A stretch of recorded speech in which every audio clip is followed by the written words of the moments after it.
Hi everyone.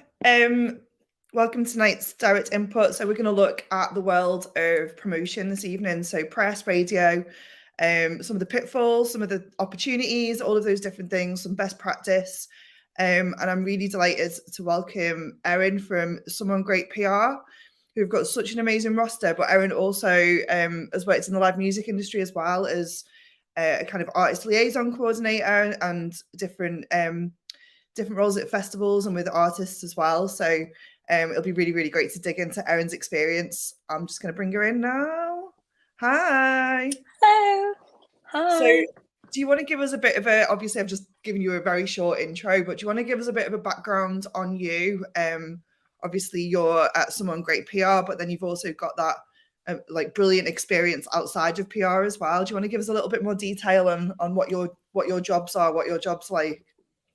Yeah, sure. So, yeah, my main sort of day-to-day job is working with Someone Great PR. And I am a publicist and a radio blogger at Someone Great PR.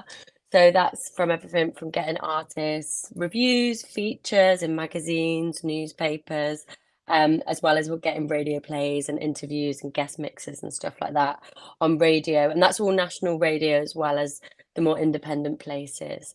And then, yeah, aside from PR, I also do work in the music events industry as well. So I'm a music promoter myself, so I put on kind of smaller shows here in Coventry where I'm based. And I also work with festivals like Delia Phonic Festival and work quite a lot with an artist liaison. So I just got back last week from Saudi Arabia putting on helping putting some shows on there and doing the artist liaison stuff, and I'm going back there on Wednesday just to do that for a couple of weeks before PR gets all crazy again in January. So you're like obviously you're based in Coventry, and then you get to kind of travel all over the place for your jobs. So PR and radio plugging is something that you can do remotely, and it's something where you don't need to be kind of meeting up with journalists and radio producers. You can do it kind of more over email, over phone, and things like that. Yeah, I think that's one of the things that sort of drew me to PR, and I think that's why it's a good role to have actually, because it is just as long as you have a laptop. I think there is sort of that stigma still where everyone's like, "Oh, you have to live in London, you have to be in the city," but you absolutely do not. I am so against London living because it's so expensive, and I think with music, a lot of journalists have started moving out. Same with presenters and producers, and obviously musicians. Everyone started moving out the city a little bit to go to places more affordable. I think since like COVID has shown us that we can jump on a Zoom, we can jump on an email. And I think the music industry is a lot more connected in that way. Like you don't have to be there. Yeah, it is good to like go to some big shows and stuff in London and stay connected and make sure with whatever shows, if there's any journalists or artists or anything, make sure you're meeting up with them. But yeah, you don't have to be living there for sure. That's so good to hear. One of my first jobs was online PR when I first moved down to London, which was a very, very long time ago. And it did feel like one of the most schmooziest of roles. And when you've got like any ounce of social anxiety, it's pretty kind of like daunting and scary. But I do feel like that was like the really kind of like old school approach to PR. And I think one of the things that I found more and more is that particularly music journalists or bloggers were just as socially awkward as I was, and they didn't really want to meet up that much in real life too. So I think that's amazing that like it is something that you can do from the regions, from different areas, and not feel that you're going to miss out on opportunities because you're not right in the thick of it in London, because everybody is like more and more spread out. Yeah, exactly. There's so many good music scenes in like all the different cities. So I think it doesn't matter if you're an emerging artist or a publicist or whatever, you can be wherever you want. What type of bands do you like to work with? Are you like genre specific, or do you like how do you kind of pick and choose the artists and the bands that you want to represent? Yeah. Well, at Someone Great, our roster is kind of all over the place because there's three of us, and well, our music tastes kind of they cross over, but they're also quite different. So, I work quite a lot with experimental artists. Um, a lot, but it kind of happens like you start working something and then someone will approach you based on that. Yeah. So that's sort of how it goes. But yeah, at the moment I do a lot of like experimental stuff and composers, um, and electronic. But before I did a lot of punk and a lot of indie. It does kind of change based on what you're working on at the time.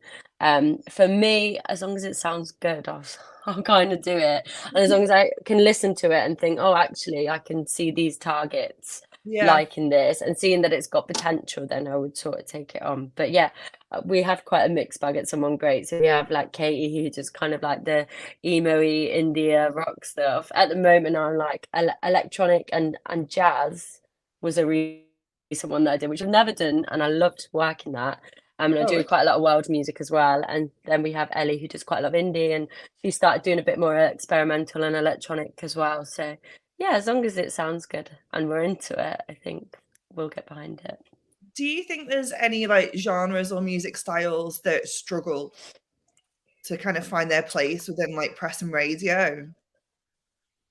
Yeah, I think so. I mean it's all competitive, but obviously the more the indie pop stuff, because it's so saturated at the moment, I do find that that can be often quite difficult to take that to press and radio.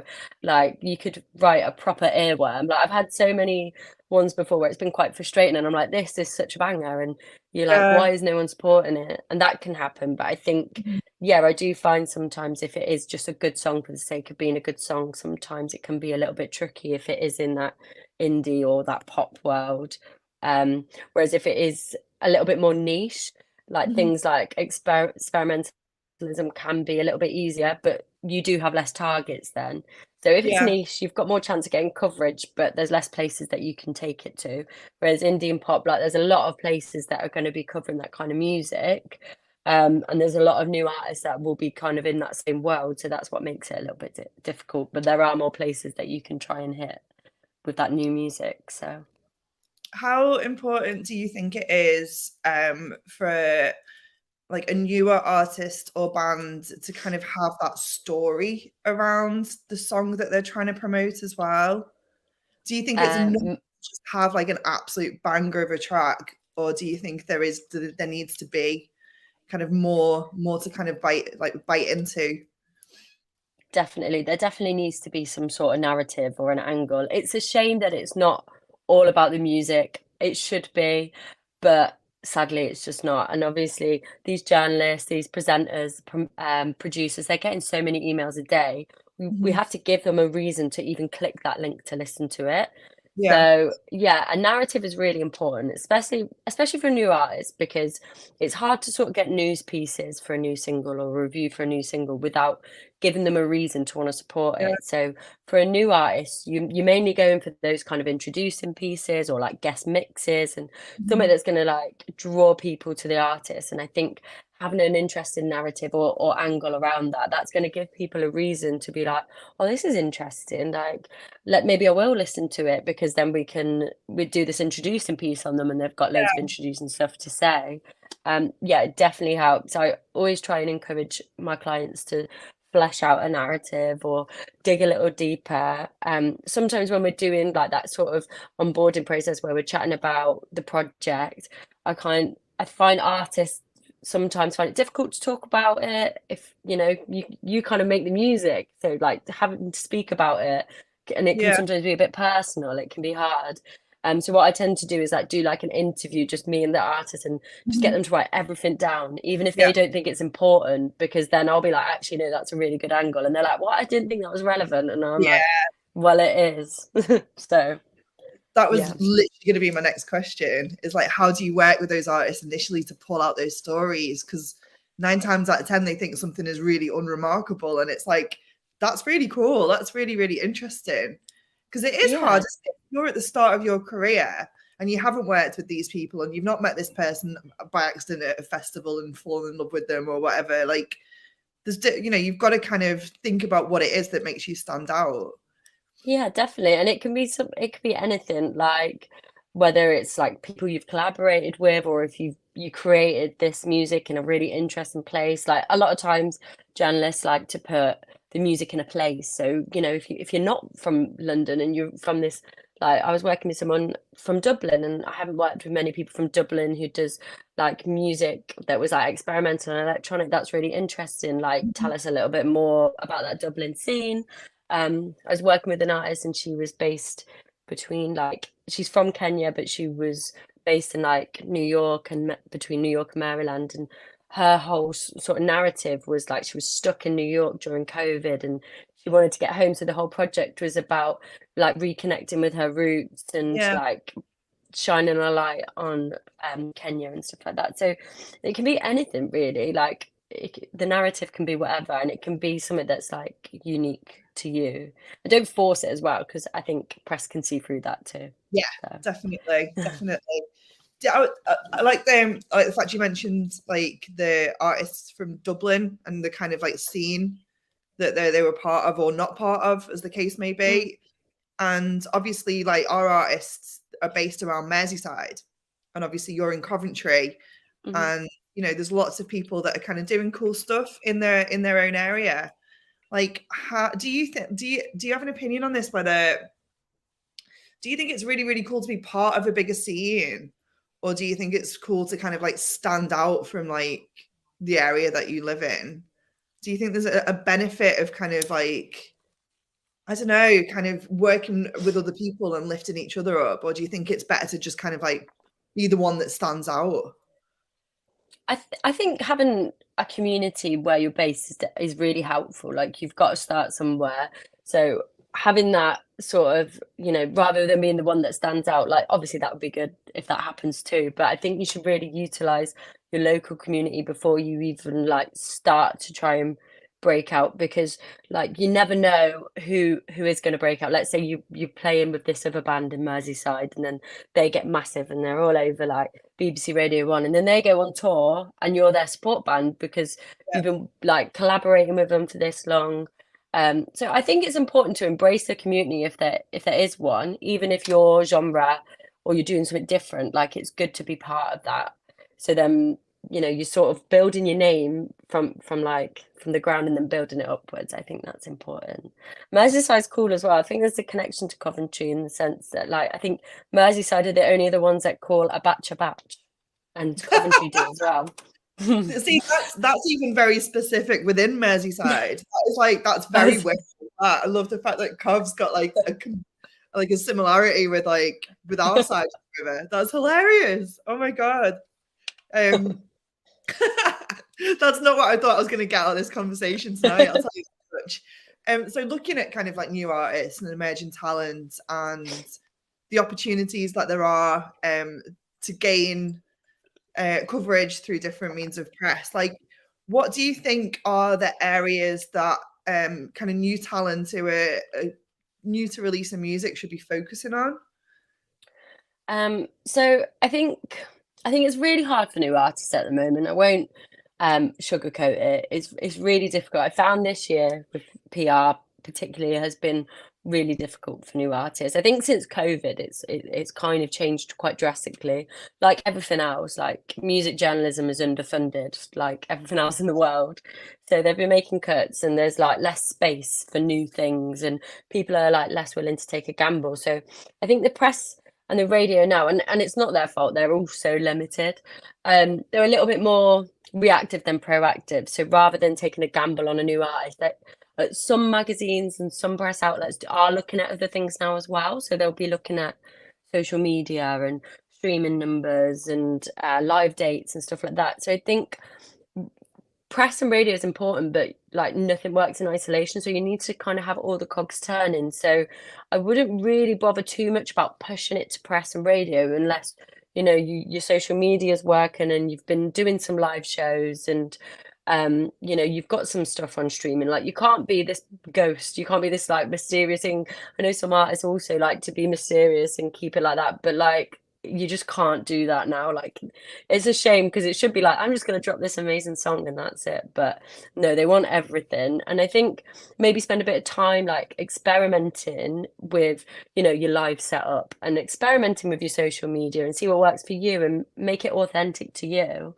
and stuff like with streaming, don't have like old songs and like old demos just on there. Like make sure it's all up to date, it looks professional, and it's like relevant to your projects now. So when you start going to press and radio, like it all looks great, and it shows that you're an active artist Mhm. rather than just being like, oh, here's a song, because everybody's doing that. So you need to be like, oh yeah, here's a song and I've got these tour dates, or here's a song and here's my TikTok.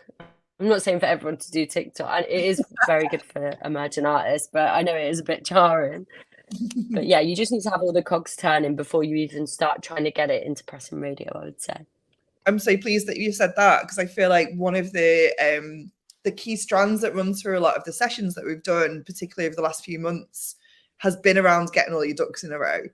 Because I think there's such a desire, especially if you're a creator, is that once you've made something, you just want people to hear it. You want to get it out in the world. You're impatient.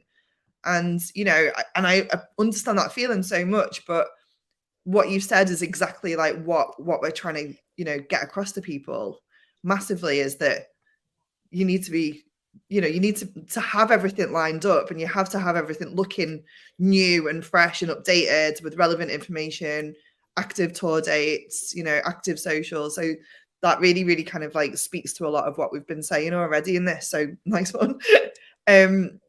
When you're kind of like, so say an artist or a band is at that point where they've got some nice shows lined up, some stuff that's local, maybe a couple of kind of national bits and bobs.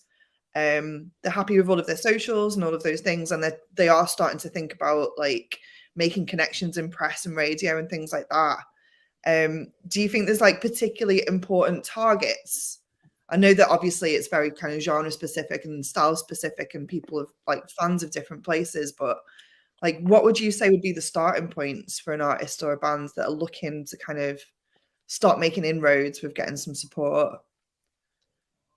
Yeah, and you mean at PR wise as well, the inroads for press and Like radio? just, like blogs, like magazines, radio, just across those.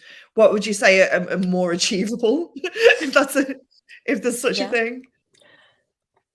So I think if you're at that sort of start point, obviously PR can actually be really expensive. And if you're still at that kind of introducing level where you just want to start getting it to that, and you've got like a few shows planned and everything's ready, I would probably just dip your toes in a little bit, start doing it yourself as an independent artist before spending all this money, just to see. And even, do you know what, even if you don't get that much feedback and stuff, it's still like you're being proactive and trying it. So I think if you're first trying to get it out to radio, things like BBC introducing, like I can't echo enough how important it is. Like when it then comes to me pitching to radio, they do look at things, especially if it's like a UK artist, if it's had introducing support before.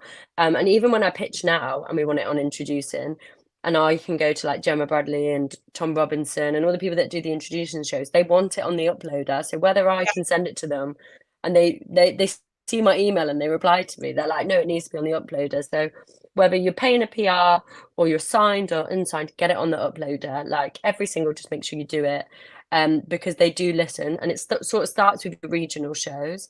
And you might think, oh, it's only regional, but that's so important, because those national ones for introducing, they listen to the regional shows. And then you've got all the festivals as well that have like BBC introducing stages, like Reading and Leeds and like Latitude and stuff like that. So that's so important. Utilize that. That's there for introducing artists. And like, don't feel like you're above it, because people will pay me and I'm still like, right, even though we're going to take it here, here, and here, you still need to put it on BBC introducing. And that is kind of like a free for all. Like they'll listen to it and they'll just pick what they like. So definitely use that. I think Amazing Radio is also great. That's Newcastle based, but it's for everyone, and they have UK shows and they also have US ones, and it's also the same sort of thing. It's like an uploader, so you upload your singles and make sure you're just like hashtagging it right, putting the right genres and all that kind of stuff, and you're likely to get play there. And it's just good to have, like, they have listeners. It's good for new artists, and it's good to have when you're then taking it to the next level. You can be like, oh, I've had BBC introducing support, Amazing Radio support, and that kind of thing. And with press as well, it's sort of the same. There's a couple of things with press, it is a little bit more difficult. There's things like Submit Hub and Muso Soup and stuff like that, where you pay a small fee and it will just take it to loads of small blogs.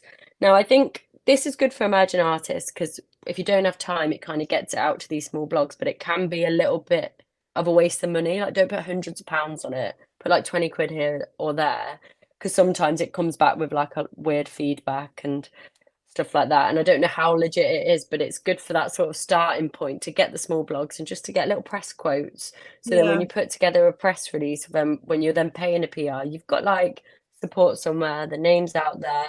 And some things like gig-wise and stuff like that, like those are on those places. So it's not like a complete waste of time. So things like that are worth trying, just if you want to keep your budgets low and just start putting the feelers out there.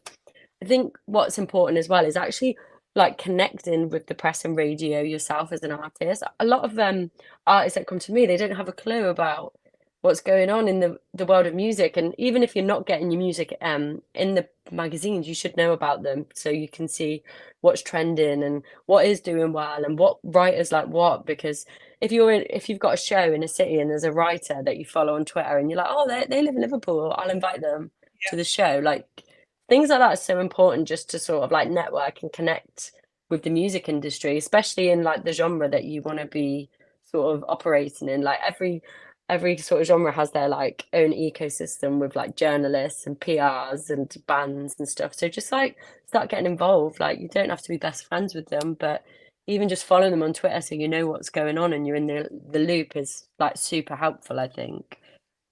Yeah, definitely. I think Twitter is really key for that, isn't it? Because a lot of conversations I've had like over the last couple of years, particularly with younger artists, about what platforms they use and what they use them for. There's a lot of people that don't touch Twitter, and obviously it can be a bit of a cesspool, can't it? Like, you just like kind of fed really negative information all the time. But for Twitter, I feel like some of the most, this is going to make me sound quite sad, but like some of the most important connections that that have really kind of paid off in the music industry, I've started like those relationships by interacting with people on Twitter. It feels like a really kind of, I always call it like legal stalking, because you can really get to grips Yeah. with what someone's about, like whether they're a kindred spirit, whether like what music they like, what venues they're going to, like what other industry professionals that they're interacting with. Like it Yeah. feels like a no-brainer to me. It's like like one-sided glass, like one-sided mirrors kind of thing. You can just like see exactly what people are doing before you Yeah, then 100%. seek them I out. agree. I use Twitter, like I follow every journalist that pops up on my Twitter, I follow. And then it's so helpful because then if you see them tweeting about an artist and it sounds like one of your, like, as a Yeah, PR, if it sounds like someone that I'm working, I'll be like, okay, so they like Little Sims, and I'm working with this person that sounds like Little Sims, so I'm gonna send this to them and that kind of thing. And like a lot of them put their emails and stuff in their bios as well, so it's a good way to get connected. So yeah, I do think I feel like Twitter keeps me in the loop with the music industry, especially not being in London or in one of the big cities. I think it's really important, and hopefully it stays that way. I don't know. Elon Musk has just bought Twitter, so who on earth knows? Like, yeah, and it's also that place where you can see when people move around as well. So if there's somebody that you've started getting on with, or like that has showed you support on one of those small blogs, you're more likely to see when they move to like to Gigwise or to DIY or to Dork or something like that, because they're going to announce it on Twitter, aren't they? So it is like yeah. a really good way of keeping in the loop with people's movements and yeah, like following them about a bit. Yeah, definitely. And this is why the small blogs are important as well. Like you just said, like people have to start somewhere. Like emerging artists, journalists are the same. So they start at the smaller blogs and then they build up their writing. Like a lot of people I know who were at like Dead Good Music blog, which is like, they support a lot of good bands, but they have a smaller following. A lot of the writers I've seen have like moved to bigger ones and then they've gone to DIY or they've gone to Dork or something like that. So, Yeah. don't be disheartened if it is just small blogs, because that writer might then become someone that will be very useful and supportive in a bigger outlet later down the line. So I always think with those smaller blogs as well, obviously, there's a much smaller readership, but like compared to when I was kind of like pitching for blogs, which was kind of before Twitter, and I guess before like playlisting as well, is that those blogs that are like covering like emerging artists that are maybe just kind of like, somebody who's a student or like just a massive music fan or just like, or a kind of emerging promoter or whatever, that it, like, by getting them on board as well, you're kind of talking directly to a music fan. So Mhm. it's that situation where it's like, yeah, it might not have like the biggest reach in the world, but you're going to be able to gauge whether somebody that you think will like your music, whether or not they like it or not, won't you? Like, I always just think Yeah, it's a valuable step. definitely. Like, And I think if you're a new artist as well, I think it's a really good way as well, sort of like for media training and like learning what the process is like of having an interview is like and stuff like yeah, that. And the smaller blogs, like you say, they're music fans, so sometimes actually a little bit more care and a little bit more love and attention will go into it because this is like their baby, it's their hobby, so they're doing it because they love it. So they're like asking you, they really listen to the music and they really ask you the right questions. And yeah, it helps you with that sort of interviewing process at the early days and helps you see what a review looks like. And yeah, I think it's good. yeah. Those kind of first Q&A interviews that you do. It's like, Hmm. I remember getting them and they were like one-word answers, and you're just like, no, use it as an opportunity. You might not think it's like a big deal, but use it as an opportunity to try to kind of, you know, put your point across. Like, try to kind of use those like smaller little interviews to really kind of put into words what it is that your music's about and what you're trying to do. But it is Yeah. this, isn't it? It is good practice, definitely. Hmm. Yeah. Um, is there like, do you think there's a when people are contacting, like, whether it's a music writer or it's somebody at a radio station, like, do you think there's like a right or wrong way of kind of getting in contact with these people? Um, I think you need to, keep it short, keep it sweet. Obviously, they're really busy and they get so many of these emails. Get to the point straight away. Have like your links. If you want to share music with them, one thing which is important is have the link kind of very clear at the sort of top of the email. Try and avoid it with anything that's behind like a paywall. So avoid like Spotify or Apple Music or anything like that. Have it even if it's like not released yet, have it on an unlisted link on like YouTube or SoundCloud, or I use this thing called Disco, which is where I do all my pitching. Disco. I think you can Disco, yeah, it's just a good place to have for I think you can get like you can upload a certain amount and not have to pay, and then if you're a company, you can pay. But it's a great way. It's kind of like Dropbox, but it looks way better. I All tend to right. avoid Dropbox. And yeah, and you can like put your album artwork on there and put a little bio, and it just looks kind of nice. Yeah, I can send you a disco link so you can have a look if you want. But but yeah, so we kind of just send them something like that, something that's one click and they don't have to sign up and they can just listen to it straight away. Yeah. Um, but yeah, I think don't be disheartened if they don't reply because they get so many emails and they'll have artists, publicists, record labels, everything. And sometimes if it is just an artist messaging on their own because they don't have that like support of the PR or like the record label, some people can turn their nose up. But then again, some people prefer it. Mhm. So I had a writer at Pitchfork, which I would pitch to all the time, and then the artist went directly. Even though I sent this guy like numerous emails, the artist went directly, and he replied to him because he was like buzzing the artist messaged him. So Oh my God. everybody's different. Yeah, Oh, everyone's different. So don't be shy and don't hold back because some journalists like making that sort of connection with the artist and some don't. But what I'd say is if you wanted to send the music, keep it short, concise, be friendly, and have like a press release. So have a look at the press releases, have a nice photo, have your narrative in the bio, and just make sure it's well written and that it all looks professional. Press photos are so important as well, so make sure it's a good one because yeah, I've had press photos make or break a campaign. So I yeah. think that's very very important, especially when you're sending it to journalists. Make sure that it's professional, high res, in colour. Everyone's kind of leaning more to like the more fashiony, artsy sort of ones. Try and avoid all these effects as well. Just look at the magazines now and see what kind of photos they're using and make sure yours is in the same sort of world, but unique to you, obviously. That's something that's a really important consideration, isn't it? Before like you're even thinking about sending music out to people, when you're having that photo shoot with whoever it is that takes those photos, is before Yeah. you get those photos done, is consider exactly what you're going to need.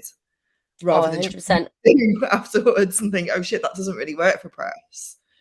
Yeah, Like, have a load, just have a selection of like different shoots. I think that really helps. Obviously, different magazines and outlets and stuff have their own sort of preference on their own. They want the photos to fit in with their aesthetic. yeah, So things like Crack magazine are like quite fashionable, and same with Days. You know, they kind of look at the outfits and the hair, but they want it to be like clean photos, like bright, colourful, like crisp and clear that you can see the artist.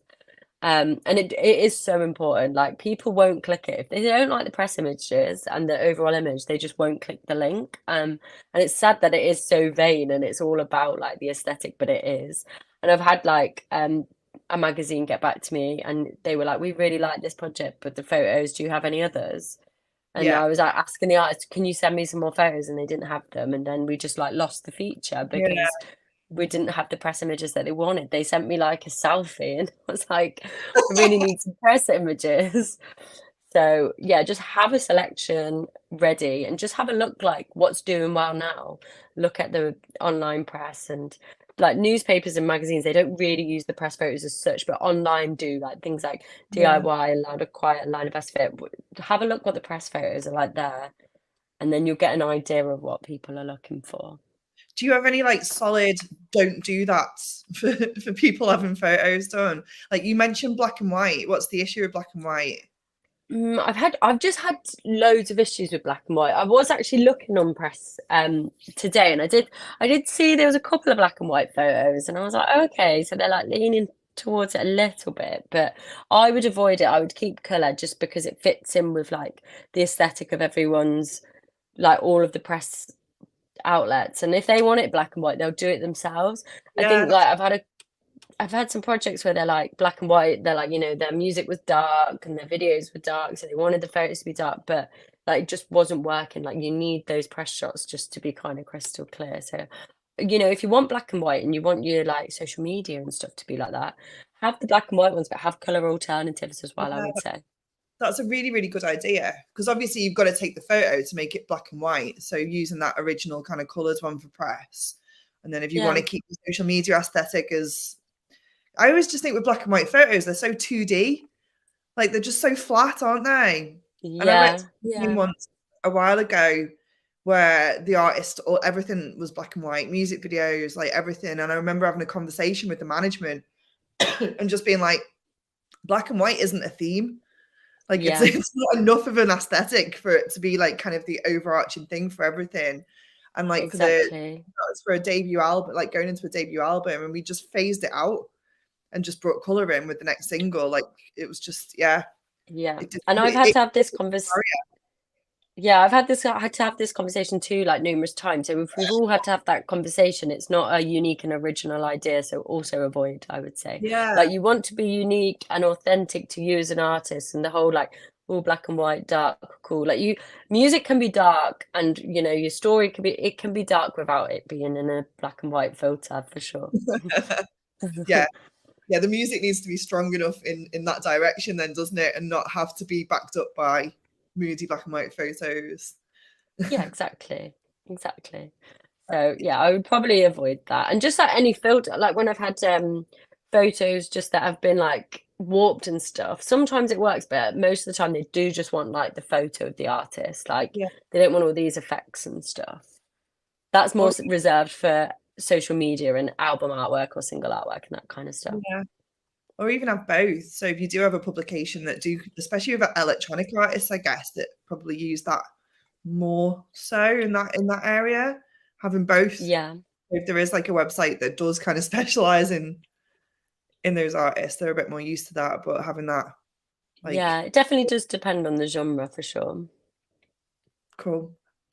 Do you think that? Do you think how many photos would you use for like a single campaign? Do you think it's Uh, important to have like a repetitive image, or do you think varieties like more useful? I think variety is useful. I think it's good, like if you're doing a single campaign, what we tend to do is like have a focus one, so have like the main shot. So then and that's like the strongest one, the one that looks best. So then, you know, like you said, with the repetitive image, if it's getting loads of press coverage and everyone's seeing the same photo, especially if it's eye-catching, then yeah, that's like helpful, because people are like, oh, I see this everywhere, like maybe I should listen to this.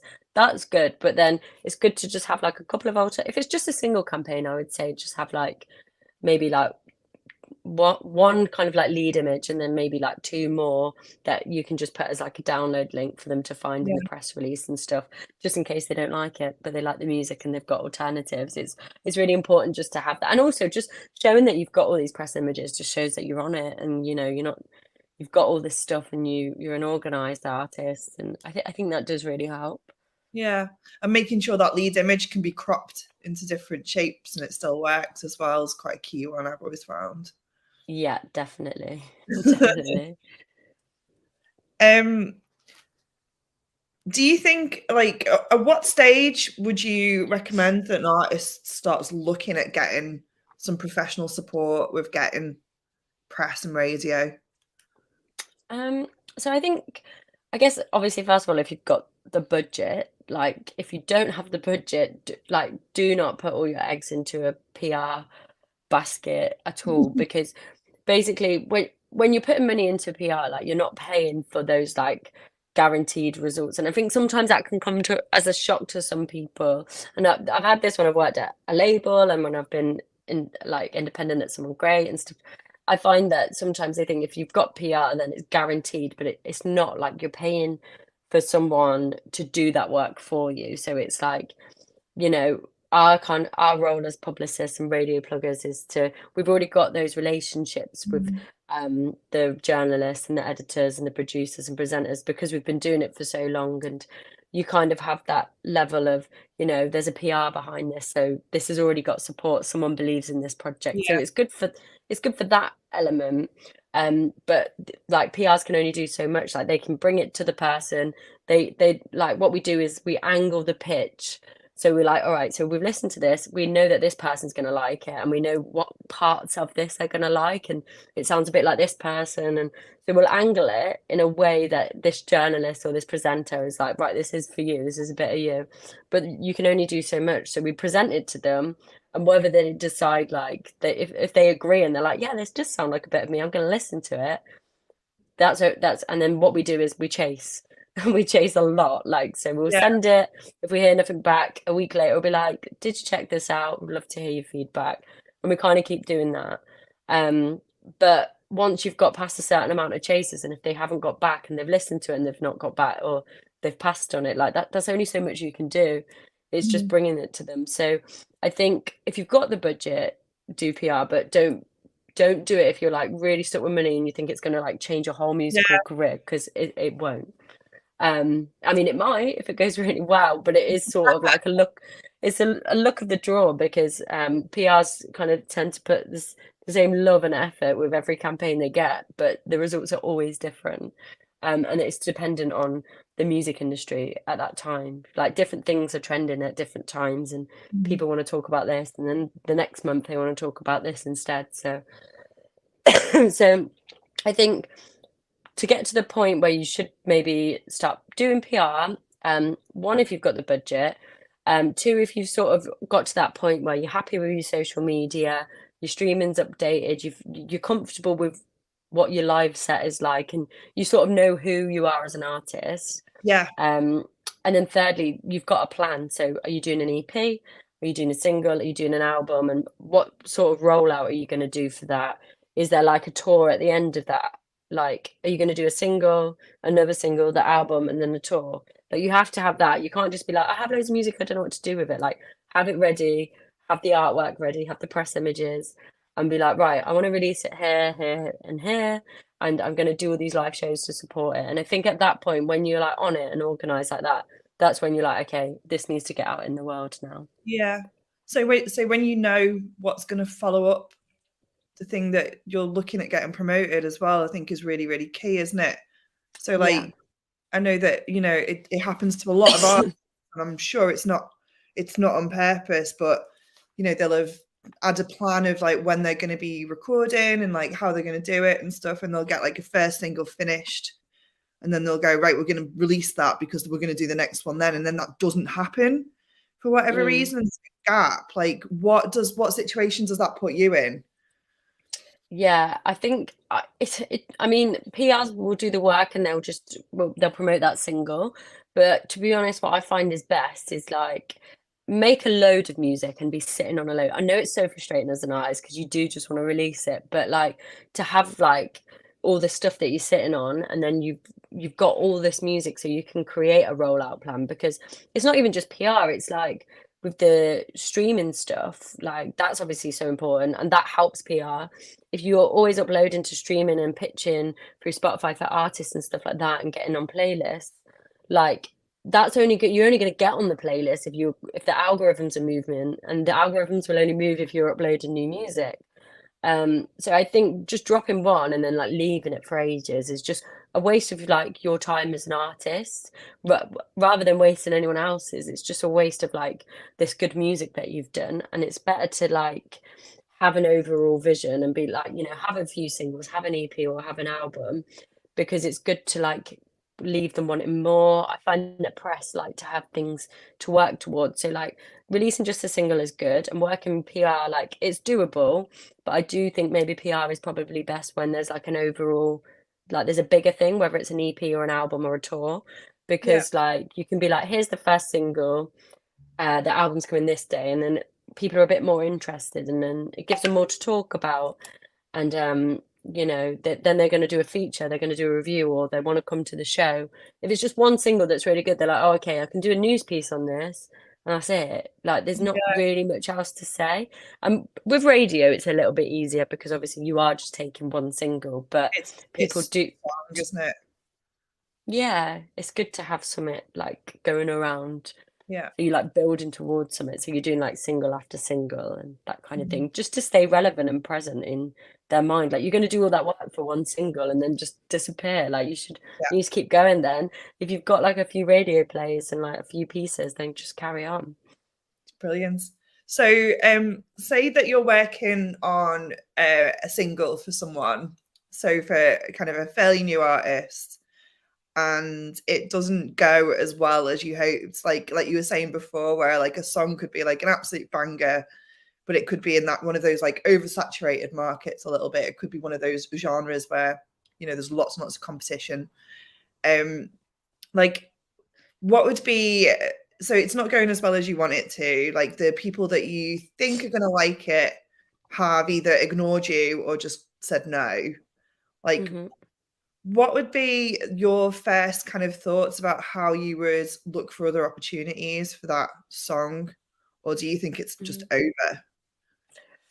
It's a tough one because sometimes, sometimes that is just how it is. And it is kind of, you can explore different avenues for press and radio, but then you can sometimes get to the point where you've explored like literally every single one, and then you're like, okay, there's not much you can do. And I think if it doesn't go well at press and radio, I think don't be disheartened because like it is so competitive that that song can still have live, like still pitch that song to playlists at streaming and still play that song live and like try and Yeah. promote it via like marketing tools through like TikTok and Instagram, because things become big now, not just being like big in the press and big in the radio. But yeah, usually what happens is like we'll start with sort of like our key targets for a single. So we'll be like, okay, so I can see let's see, like Steve Lamack on BBC Radio 6 is gonna like this, and so is Mark, right, these are gonna be our key supporters.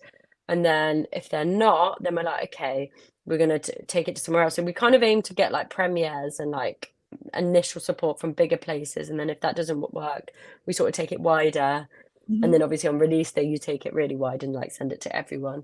So that's kind of like what you do. You start with like the initial targets of like who you think would be a really good supporter, and if they don't like it, take it to one that's kind of similar, and then if not, you just have to go really wide with it and just see what you get back. And it might just be that that single hasn't connected, but don't give up because they might like the next one. Yeah. So there's not to say like it's a bad single, it just might not be as relevant to. Sometimes it's like with radio, oh, they'll come back to me and say this is really good but doesn't really fit in with the show at the moment, so they like it but it's just like it doesn't fit into their kind of programming, Yeah. which is a bummer because it's like, oh, they like it and now what they're going to do, like it'll fit into their programming in like 2 months' time and it's like an old single then. So Yeah. don't be disheartened just if it's not been supported. It doesn't mean that it's like not a good track. It's just super competitive, and it's like dependent on so many different things, not just the single. So We did. I spoke to we were doing this with an artist manager last week, and he was saying how one of the bands he manages had not long released a single that didn't seem to connect at first whatsoever, and it wasn't until it picked up a national radio play, like about 2 months after it had been released, when they'd started to kind of plan the next release, thinking, "Oh, that's done." And then it kind of like develops a bit of a world of its own. Like if that happens, what do you do? Like how can you support that with if it's already an old song? Do you think there's still opportunities to get other people on board, like so yeah, for late sure. on in the release kind of pattern? Definitely. I think so with radio, definitely. With press, no, with press, it's kind of like once you've sort of put that song out, that's it. Unless it's like part of an album or an EP, you can't, it's hard to get that sort of coverage post-release date. So you spend like a month in the run up to the release date, Yeah, sort of pitching it to press, and then the week of the release date being like, this is out, trying to get it in the single roundups and stuff like that.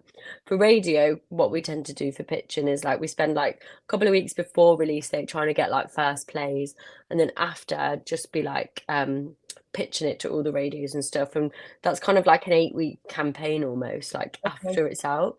So, and yeah, radio can be really slow to jump on board. I do find like the sort of bigger shows, unless it's a big artist, they're not too fussed about exclusive plays. They're kind of Mhm. reactive as well. So it's Yeah, like with Radio One, for example, like Wet Leg were like massive, weren't they? So they were getting loads of play on Six Music first, and it's kind of like one of those things. It's like, oh, you can go to a producer or presenter and be like, oh, we've had loads of support at introducing, we've had loads of supports at Six Music, and then like show stations at NTS and Soho Radio and Resonance FM, they've all been supporting, Amazing Radio's been supporting, and and you kind of have to build your case sometimes for radio, so it can take a bit longer. So yeah, don't be disheartened if they're not supporting straight away, because it can take weeks or months for radio to sort of jump on board. So yeah, I think just embrace it. Like if it gets big later on, go for it. Like be sharing it on social media. And if you had a single ready to come out, then it's kind of a positive, because it's like, oh, everyone's shouting about us. Like delay it yeah. by a week or two so everyone's got the buzz of that single, and then jump on the buzz of that and be like, oh, here's a new one. Maybe you'll like this too. Yeah, Yeah, exactly. like it, so use it as a kind of like foundation and a base to get support for that next single.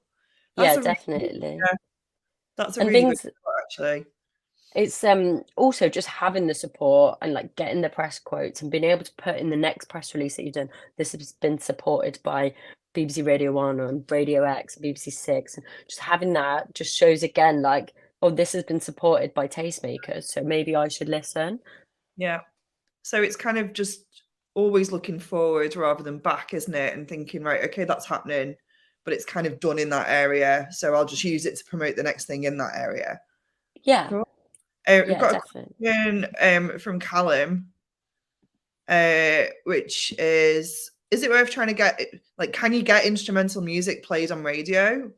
Or are stations just not interested unless there are lyrics?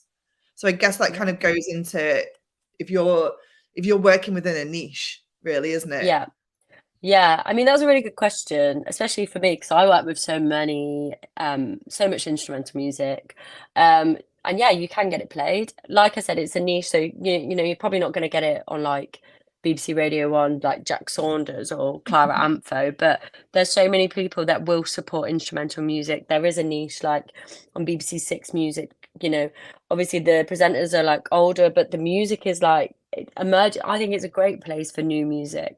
The shows are really open-minded, and you've got like people like Marianne Hobbs and Tom Ravenscroft, and Yeah. a lot of the stuff on BBC Six is instrumental, and BBC Radio 3 as well, obviously depending on the sound. They've got like loads of shows. They've got Unclassified, which is like not quite classical, and I get loads of instrumental stuff on there, and night tracks for Hannah Peel and Lake Junction. Like there's so much. And then obviously you've got all your independent stations as well, like Soho and NTS and Resonance FM, and used to be Worldwide FM, but they've just shut down sadly, and they were a really good station. It's so great.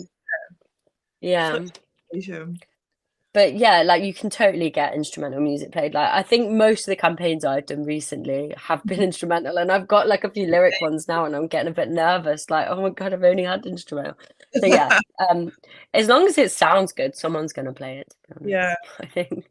It's Yeah. not like you get like playlisted, but those radio stations where they've got those specialist shows like Six, like where you've got like your Stuart McConey or like your Tom Ravenscroft and that. Exactly. Yeah, like playlisted ones are like little earworms that are like 3 minutes long, and they've got like catchy vocals and a catchy chorus and stuff like that. But like, you know, like more experimental stuff or instrumental stuff, nice ambient music and stuff. There's places for that to live. There's so many mixes as well on BBC across the board, just through BBC Sounds, which has like ambient mix and ambient chill and classical focus. And there's so many things where, you know, it's not just all about those like 3 minute bangers. Like there's room for everything. So is that something that you find, like, you know, that there's loads of talk about like how artists should be constructing their songs? So like it used to obviously be with like, you know, radio, is that those choruses were really, really important, and now that we've got streaming, those choruses need to be at the start of the song. Like, is that like what have you, like, I guess you work more in the like with those kind of niche genres and like in the independent sector where it is less kind of prevalent. But have you seen that with any artists that you've been speaking to, like about representing and stuff, where they do have that in their mind? Like, do you think that artists are kind of focusing on that advice a little bit? I think so. I think if you get too hung up on it, then it's not, your sound's then gonna not become authentic to you, and you know you're gonna just be trying ticking these boxes. And I think when music's not authentic and it's not you, I think I get the feeling that like radio and press do see through it if it's not sincere. I don't know why, but it just feels like, yeah. And I find that like if you have a good song and that's what you want on the album, like you can always just make a radio edit. Like I do that with a lot of artists. And I'll say, look, for radio, it's just good to have a short song for radio because you've got more chance of getting it on. Because obviously, some presenters have like an hour, so to squeeze all the songs they want to fit in, they've got to be short. So I say, like, stick to around 3 to 4 minutes for a track. If it's a really long song and you want to release it like that, that's fine. But just have a radio edit, and then we'll get it on the radio as well. And then some people, like some presenters, are like, this is great. Why have you sent me a radio edit? Give me the full thing. So like, it doesn't really matter. But yeah, I guess people do kind of have that in mind. But I don't like let it take away from what you're doing. Just maybe have in mind that you might need to do a radio edit. But I guess with streaming it is different. That's a little bit out of my expertise. And I know that's like, you need people to play it. Like they need to be engaged from the start, don't they? So they don't flick. Otherwise, the algorithms are messed up. So I think it's because of playlisting. Like, you know, like if you're trying to get stuff on like New Music Friday, which to me just feels like it's a bonus if any of that shit happens. Like, like if that happens, it's like, whoa. Like I've had it happen to me before with like artists where they have ended up on one of those ridiculous playlists that's got all the major label stuff on it. They've been buried. So like, you know, there'll be like the 50th song on it or something. So as much as it's just like, oh, we're on the New Music Friday, it doesn't result in anything.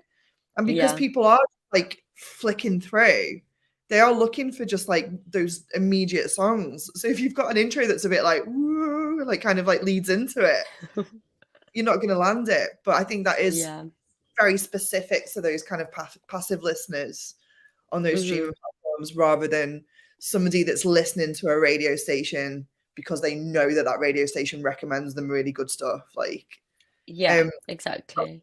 Got a question from Tess, which is really good. Would you ever work with an artist if you weren't a fan of their music, but they approached you first and were willing to pay you? Or would you have to like their music to work with them?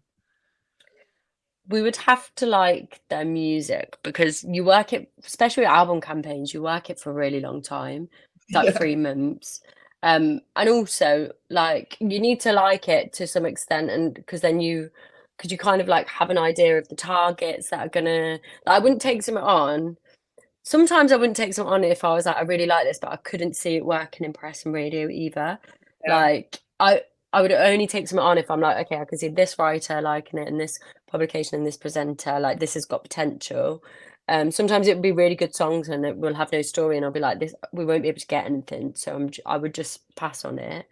I wouldn't take something I absolutely hated because as a PR, it's like your reputation as well, and like I've got to send these to people that I work with, and I'm trying to like say to them, this is really good. So if I didn't like it, I wouldn't put my name to it because yeah, just, it needs to come across to the tastemakers that I also have taste, and so they Yeah, can open my email and trust that it's going to be good. that's So, exactly and I it, know though, it isn't is subjective. Yeah, but if Yeah, people are used to seeing your name in their inbox and they associate you with having really good recommendations and really good, like, that you've considered the artist that you're working with would be liked by that journalist, and then you start sending them stuff that you don't like, that you don't believe in, like, it's not going to mm, land with it. It just isn't going to work like that. Do you think there are people out exactly. It takes away the credibility. Sorry, go on. do you think there's PRs out there that do that? It's a tough one. I'm sure they exist. A lot of the PRs I know, they're good, and everyone's got like their own niche. We have like a big publicist, like literally like all the publicists in the UK, they're all like on a chat and on the same page and stuff. And like they do support, like we all support each other when we're like, oh, has anyone got this journalist email? I can't find it. Like someone will help. And like if someone sends you something that like you probably wouldn't like, or it's not in your expertise, then you can send to a PR that probably would. And that's like ones of different companies and stuff as well. Um, so, I mean, there probably are some out there. I don't know of them. I guess sometimes it can be a bit conveyor belty. I've had that feedback sometimes where someone said like, "Oh, I've been with a PR before and I didn't feel like they connected with the music. They didn't know what it was. Like they just got me this, and this, and I didn't feel like they understood the project and stuff." So I think, like you have to go with someone that works for you. Like make sure, don't just like pay someone to do PR for you. Like make sure you're having a Zoom with them. Make sure they send you a proposal of targets, so then like and make sure you research those targets to make sure it's legit, because you want to know that they've like listened to your work and read your story, and that they've got a good idea of where it should belong and that kind of thing. So don't just be like, yeah, don't be like, I need PR, I'll pay, and they'll be like, it's this much money, and be like, yeah, like have a conversation. Yeah. Like PRs are if they're not people, if it's not a person and it just seems like a company, and that it's like a bit robotic and stuff, then don't go for it. Like the PRs are people. You should be able to have Zooms with them and talk through your ideas, and they'll talk through their ideas, and it should be like that, rather than just like this conveyor belt thing. Yeah, definitely. Like it shouldn't feel cold. I Yeah, mean, no, not at all. it's lovely to have that extra team member, isn't it, as well, to kind of just like to have like, particularly if you're working with somebody that you feel really gets your project. If Hmm. you're kind of looking at ways to promote your record, having that extra person who is a fan of your work, but is also like knowing that they're wanting to try to get people's attention with it as well, is like an amazing person to bounce ideas off, and also get ideas off as well of like different ways to promote it. Yeah, definitely. I think PRs do get really like involved with like I said earlier, like that we'll only take on stuff that we feel like is going to do well, because it's actually our name. It's our name as well, as just as much as the artist that we're putting on the line to do it. And obviously we can often beat ourselves up sometimes. Like we want to do just as much of a good job, because we know that it's like that's why you want to build that relationship, because once they've met you and stuff like that, like we get a little bit stressed if it's like, oh my God, no one's got coverage. Like we'll be working our hardest because we'll be like, that person's so nice, we have to get them a Guardian feature quick. And then we're like stressing. So it's good to have that. It's definitely important to have that relationship with like your radio plugger or your publicist, for sure. Brilliant. Just before we go, I know that we've touched on some of this before, but what I want to know from you is like, if an artist approaches you and you like their music, what do you want them to have for you to work with? Mm-hmm. Like, what's the ideal situation for you? Like, what's that like sweet spot of like, this is everything that I need in order to put my best foot forward with this campaign? Yeah. So I guess so we spoke about most of it. So you want to have all of the so you want to have it ready, like if it's an album or an EP or a single, please like just make it clear like this is what I want to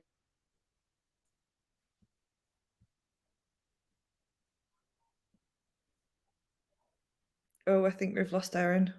Hello? Hello. Oh, you're back. Um, sorry about that. My nan It's all actually right. tried Don't to worry. ring me. My nan was trying to ring me. I hope she doesn't try and ring again. I'll call her back after. But I'm yeah, glad that so happened. Usually what it is for me is when I do this from home, there's an ice cream van that parks right outside my house at 7:15 every night. And he came at 6:15 tonight. And it's so loud. And it's just like, it feels like I live in the 1960s. So I'm glad. Sorry, go on. Where was I? What was I saying? So yeah, so basically have everything ready, kind of come with an idea of what you were doing. So I want to release this single or this EP or this album. If it's an album or an EP, be like, this is the album or an EP I want to do. These are the focus tracks that I would like to put out. And then it's kind of be open to suggestions from a publicist or a plugger as well, because a plugger might come back and be like, well, this is a really great song, but this one actually might do better at radio. What do you think? So having that is really helpful. Have it all mastered already. Have it like in a nice thing ready to download. Having artwork ready. A big selection of like really good press images. Like I said earlier, crystal clear in color. Have like all the credits that you need, whether that's for the photos or for the album and stuff like that. Have an artist bio, press release if you've got it, but a lot of the time if you're working with the PR they will help write a press release for you, so I wouldn't worry too much. I mean, you can go with one that you've written and just say, look, I wrote this press release, but would you be willing to sort of work, because like PRs know what sort of things that journalists are looking for. What I tend to do is just do like a Zoom with the artist, treat it like an interview. I ask them questions on them as an artist and about the album, and then I kind of record it and then write it, and then we sort of collaborate on a Google Doc to make it that we're both happy with it, and then we're both happy to put it out in the world. Because sometimes like I don't want to be sending stuff out and then the artist be like, I didn't say that, I don't want it to come across like that. So yeah, so have that information on yourself as an artist. Sometimes if you can't do a press release, a track by track is good, so just a couple of sentences on each track. That's really helpful just to get a feel for what the album's about or the EP's about. And it's useful to get an idea of what the narrative might be if you you haven't established it already. What else would be helpful? Live shows, if there is any, or any plans of live shows. Any collaborations that you've had, especially with artists that are doing quite well. They don't have to be massive, but that's quite helpful to know. What else? And What if do you you're on think a about label or if it's unsigned. what do you think about music videos? Like, how much do they lift a campaign or like help it in any way? Yeah, I think music videos, they used to be really important, but it's a tough one. I think gone are the days of like when you'd get the big video premiere and stuff at press. I mean, they're good because it's an extra thing to talk about when you're in the press, go into press and you've got a press.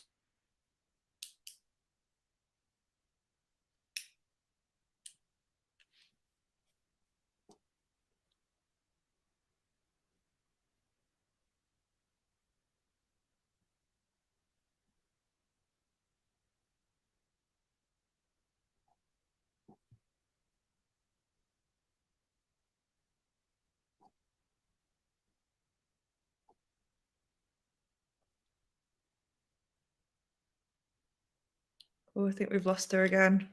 I'll give it a few secs and see if she comes back.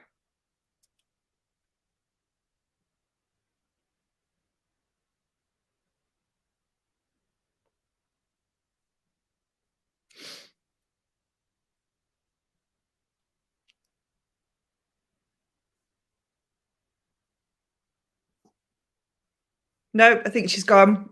We're coming to the end of the chat anyway, so Thanks everyone for watching, and thanks for the questions. We've got another direct input this week on Wednesday at 7 with Panic Shack. So if anyone wants to tune into that, it's 7 o'clock on Wednesday. Erin's back. I'm going to just bring her in for the final. Yeah, lost you for a sec there, but thank you so much. I think Thanks for having me. Let's maybe just end that on that music video. Like, I think for a lot of artists, they feel that they should get them done, and I think it's sometimes like compromising the quality rather than just like getting it for the sake of it. Like, do you think if an artist has got like a really good concept and a really good idea for a video, that it can actually kind of help you? Like, Yeah, that's a bit more. Yeah, so it's a tough one because at press now there's definitely less that you can get. So, you know, for single roundups, people use their videos or they just use SoundCloud links. It doesn't really make a difference. And video premieres, there's so much less of a thing now. So if you've got a really good one and you've got interesting stuff to say about it and stuff, then that is an angle to kind of pitch for like a news piece or maybe even a feature. Like I worked with this one band called Crack Cloud, and their videos were like almost like Hollywood movies. It was ridiculous. So like, yeah, it was like so in that sense, it was like it's definitely worth doing because that's part of their project. But I wouldn't make one just for the sake of it because at press it's not as important. One thing I will say, which is not press, it's good to have that sort of visual material though. So to have a music video and then take it to press, then you've also got like things to use for like TikTok and Instagram Reels and stuff. And I guess everything's going visual now. So maybe in that sense, in that sense it's important. But from a press perspective, at the moment, just like looking at this year alone, it's not so important. But as things are going so visual, I think that could change. Like everyone, the way content's going, like I think magazines will probably move a little bit more to social media and start embracing that visual element a bit.